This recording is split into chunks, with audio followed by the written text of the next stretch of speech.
வீட்டுக்கு போறீங்களா, கொஞ்சம் தூரத்தில் இருந்து ஒரு கிஃப்ட், ஒரு ரோஸை வாங்கிட்டு போங்களேன், தப்பு இல்லையே. ரோஸை கொடுக்கறது தப்பு இல்லையே. ரோஸை கொடுத்து உன்னை நான் நேசிக்கிறமா, அல்லாஹ் நம்மளுடைய நேசத்தை அதிகப்படுத்திட்டு சொல்ற தப்பு இல்லையே. அந்த பெண் எதை விரும்புகிறாளோ அதை ஒரு அன்பளிப்பாக அந்த பெண்ணுக்கு செய்வது தப்பு இல்லையே.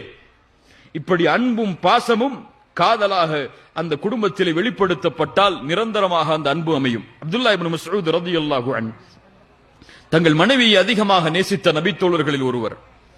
அப்துல்லா இப்னு மஸ்ஊத் ரலியல்லாஹு அன்ஹு வீட்டுக்கு போறதுக்கு முன்னாடி வாகனத்தை நிப்பாட்டி இறங்கி ஆடைகள் எல்லாம் சரிபடுத்துவாங்க.